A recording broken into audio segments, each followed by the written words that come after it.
Hi అండి. Welcome to my YouTube channel. Video అంతా skip చేయకుండా చూడండి. తాజా వార్తలు. ఆంధ్రప్రదేశ్ 1. కర్నూలులో ఘోర రోడ్డు ప్రమాదం. కర్నూలు జిల్లాలో జరిగిన ప్రమాదంలో 8 మంది యాత్రికులు మృతి చెందారు. మినీ వాహనం ట్రక్ ఢీకొనడంతో ఈ ఘటన జరిగింది. పలువురు గాయపడగా ఆసుపత్రిలో చికిత్స పొందుతున్నారు. 2. ఆంధ్రప్రదేశ్లో జనగణన ప్రారంభం. 2027 జనగణన ప్రక్రియ రాష్ట్రంలో ప్రారంభమైంది. మొదటి రోజే వేల మంది ఆన్లైన్లో నమోదు చేసుకున్నారు.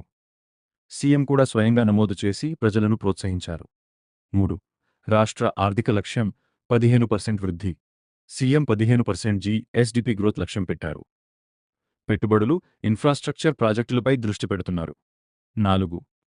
తీవ్రమైన ఎండలు, హీట్వేవ్ అలర్ట్. రాయలసీమలో ఉష్ణోగ్రతలు 43°C వరకు పెరిగాయి. ప్రజలు జాగ్రత్తగా ఉండాలని హెచ్చరికలు జారీ చేశారు. 5. అరకులో అసాధారణ ఉష్ణోగ్రతలు. సాధారణంగా చల్లగా ఉండే అరకులో 39°C వరకు వేడి నమోదైంది. ఇది వాతావరణ మార్పుల ప్రభావంగా భావిస్తున్నారు. 6. ప్రత్యేక అవసరాల విద్యార్థుల ఎవరెస్ట్ ప్రయాణం. ఆంధ్రప్రదేశ్ నుంచి ప్రత్యేక అవసరాల విద్యార్థులు ఎవరెస్ట్ బేస్ క్యాంప్కు వెళ్లడం విశేషం. ఇది దేశంలోనే మొదటిసారి జరిగే కార్యక్రమం. ఇతర ముఖ్య విషయాలు. ఇటీవల ఇంటర్ ఫలితాలు విడుదల. కృష్ణా జిల్లా టాప్.